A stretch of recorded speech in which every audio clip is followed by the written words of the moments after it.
said, my name is Willow Merritt. I'm the owner-operator of Yeti Chocolates. Yeti Chocolates is a small batch artisan chocolate company here in the Valley that I came up with. Actually, in 2007 was when I came up with the idea, but I'm actually going to go back a little bit further and give a little bit of my backstory. So I've always been kind of interested in chocolate ever since I was a kid. I always kind of dabbled with it. My mom was a big baker and cooked a lot, so I kind of played in the kitchen with her when I was younger. And then I went to college, and when I was a junior in college, it's like that decision space of what are you going to do with your life? And what I was doing for my major was not what I wanted to do for real life. And so I was like trying to figure out what I'm going to do, and I decided that, go back to when I was a kid. I really loved baking and working with pastry and chocolate, and so I decided I was going to go to culinary school. So I went to culinary school in Portland, and ironically, what I do now was only a week's worth of class. So when I got out of culinary school, I went into the restaurant industry because I was really interested in doing plated desserts, because I like the artistic nature of like really fancy plated desserts, and so I got hired on as an assistant pastry chef in this brand new restaurant starting in Portland. And what I learned is that although I liked the idea of coming up with plated desserts, I didn't really like plating desserts on a dinner service. And like the hours, and so I was like, I'm done with this. So then I went back to what I really loved was working with chocolate. And so to basically kind of balance the working with chocolate, I actually went back to wildland firefighting. I did that in college, and so the beauty of wildland firefighting is you basically make all of your year's worth of income in 6 months, and then you have all winter to play, and in my case, play with chocolate. So I did that for about 10 years, and then in 2017, I was just getting to the point where I really wanted to try and get this business launched off the ground, and so I worked 2 fry seasons back to back, and built up a big nest egg. And then I found the space that I work out of in Rock Island on Craigslist, and the owner of the space was willing to hold the space for me until I got back in November. And so the nice thing about that space is that it was mostly set up, so my startup income was pretty small, and the guy's super nice. Like, he set up a range for me, no extra cost. He put an air conditioner in the space, no extra cost for me. So, I mean, it's been a really great working relationship. The rent includes all the utilities, which is nice because you have to use the air conditioner a lot in the summertime when you're working with chocolate. So it's been a great relationship. He's super helpful. And so I resigned from my permanent position with the Forest Service, and I just went headfirst into this business. And so it's been an interesting experience because for me, I just want to make chocolate, but there's so many other things that are associated with the business when you start a business. And so I'm trying to balance that right now. I'm doing okay, but there's those things like taxes where you don't really understand that when they say you have to put 30% of your income, they mean net income, so I put gross income. So I basically used the IRS as a bank account last year, So there's just all these things that you learn as you go along. But so now I've been in business for about a year and a half, and I think that the nice thing is that my startup costs have been low, and operating costs are fairly low. But the downside to that is that you have to find other places that will carry your product. And so the hard part about my business is that I don't use preservatives in my chocolate. I make them in small batches. I think that it creates a better product, but it also is a bit limiting at times because there are people who want them to last for 3 or 4 months because they want to be able to sell them for longer, and that's just 5 weeks is what I have to work with, and so that can be challenging at times. But I think that it's one thing that I kind of feel like sets myself apart from other places because I try to pack as much flavor into my chocolates as I possibly can, and I think that not having a lot of extra additives to that helps make that better. I would also say that the Pybus market in town has been huge, and my time is almost up. If you I do stuff online, but I also do stuff at Pybus, and so that's basically where you can find me, and that's it.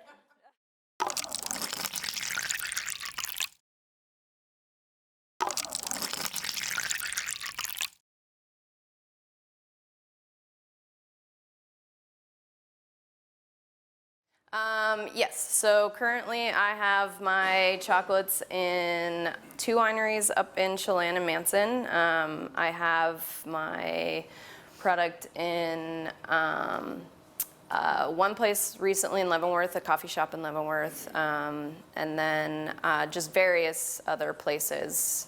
So yes, I would say that the hardest part right now is that because I'm basically all aspects of this business, trying to find the time to go out and seek out other opportunities for wholesale has been a challenge.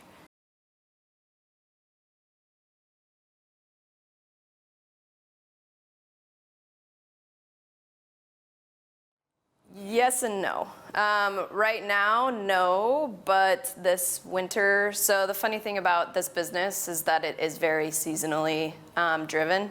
So like for Christmas last year, I worked 42 days straight just to be able to keep up with the demand. And I expect that it's going to increase this next year as more people figure out who I am. Christmas is by far the biggest. I made half my year's income in 2 months.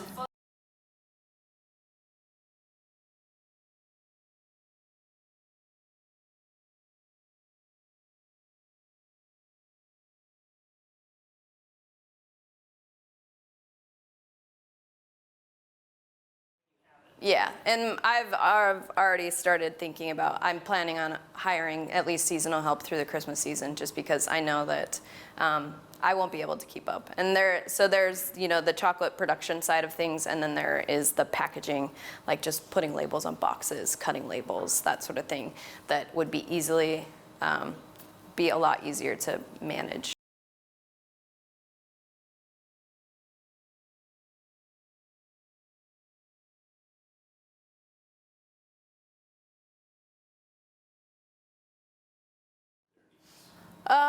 I mean, my ideal wholesaler is kind of like, kind of the situation that I have with Icicle Chocolate and Coffee up in Leavenworth, and then Sierra Sandage up in Manson. They just buy single pieces. So it's nice because then they have the ability to customize boxes, and then it's just easier. I don't have to package everything. I just put them in trays, put them in a white box, and then send them off. It makes it a lot less labor intensive on my side. And then whenever they give me an order of quantity, I can just fill it and ship it off. And so it's just basically the way with my processing, it depends. I do molded chocolates, I do hand dipped, so they're in slabs and I cut them into pieces and then hand dip, or I've rolled. But I can basically ramp up or ramp down the size based on the need. So making a batch, I can make a larger batch and it's not gonna take a little bit more time obviously, but not a ton at the same time. So it would just be easy to ramp up this production, if that makes sense, to facilitate those needs.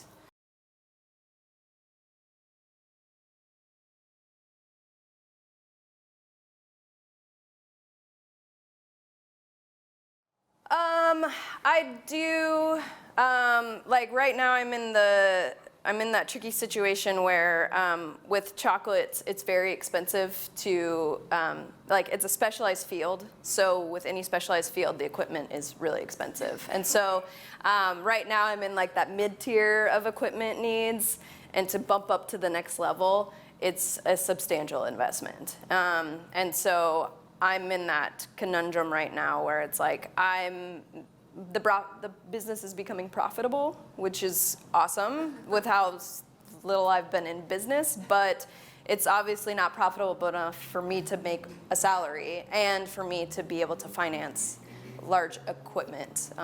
So it's just figuring out the balance. But yes, I would like to scale up but I kind of want to do it gradually. I'm not really ready to just like jump in head first into a retail space. I would like to see what that might be interested. Linda talked about an opportunity. I might be interested to see how that would go, but I'm definitely not really looking this in the next couple of years of just like going in, hiring a bunch of employees, ramping up my whole operation.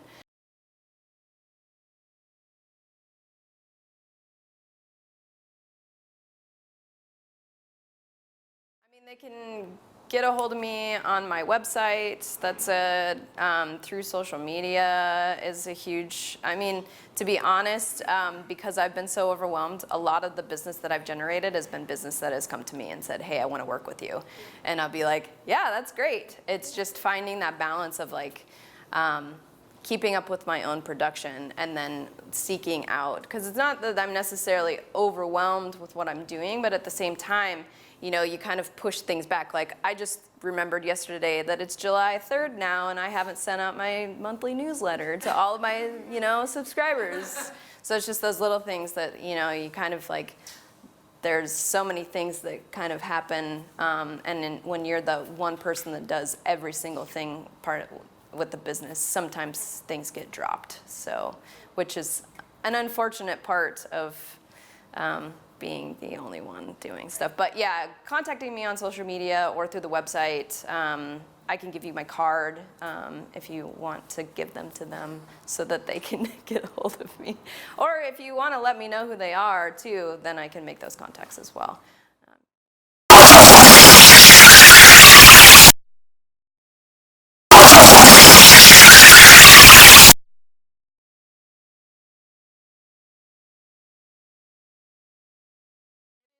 Small. I would like it to be a little bit larger. Like I've set up a subscription service to where people can get stuff delivered monthly. I don't think that my SEO is probably up to where it should be. Yeah, and I'm trying to get people, because the thing is the limitations of selling at the market is that because I'm licensed by the state, I cannot do custom boxes at Pybus because I would have to go through the county, and right now I'm trying to limit my regulatory bodies that are regulating me right now. And so I try to push people to go, like you can order custom on the website, and then you can do a local pickup and pick it up at the market. I know that that's not the most convenient, but that's the easiest way to be able to order custom. And people do it.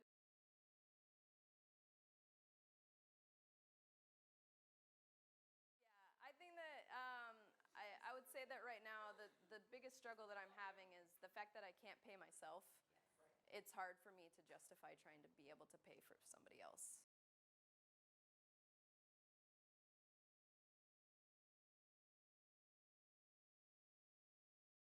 Potentially. Yeah. Right.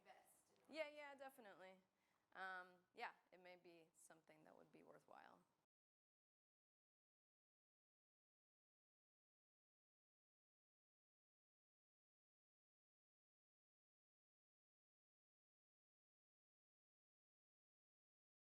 I have an idea of how much I would have to sell. It is quite a bit more substantial. So basically, right now, the way that to get the business off the ground, because the thing is like you know that a business isn't going to be fully profitable within a certain period of time. Um, so to go back to my wildland firefighting, like I'm taking the whole month of August. I mean, this is another thing about chocolate is that it is a seasonal business. So like right now, it is not seasonally profitable. It is slow.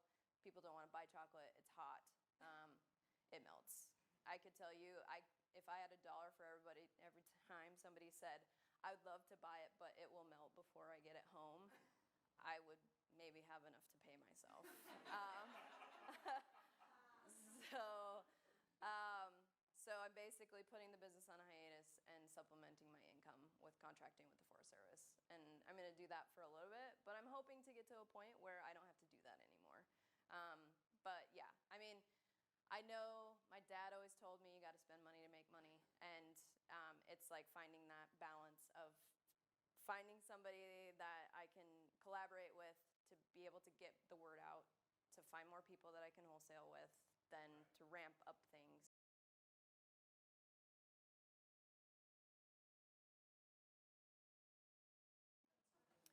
something that I've been interested in doing for sure. I mean, events would be amazing just because with the shorter shelf life, being able to have, like, you just make a bunch and then you Fill up that summer season. yeah, definitely. It's on my radar. It's definitely something. As you can see, there's lots of great ideas. It's just me taking that next step on most likely hiring somebody to help me out.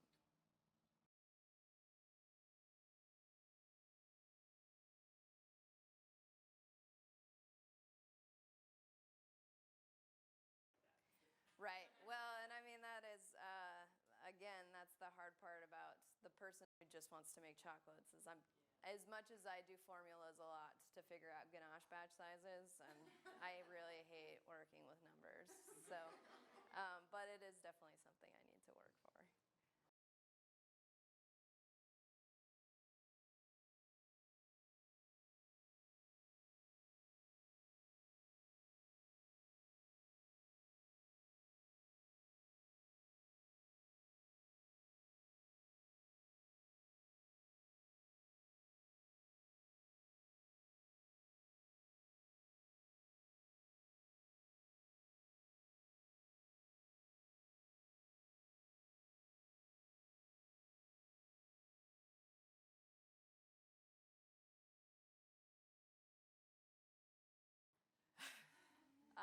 That's a good question. I mean, buy the chocolate. Yeah, right. I mean, I guess, yeah, just if I could figure out some resources to help me, like, I guess find out whether my business is profitable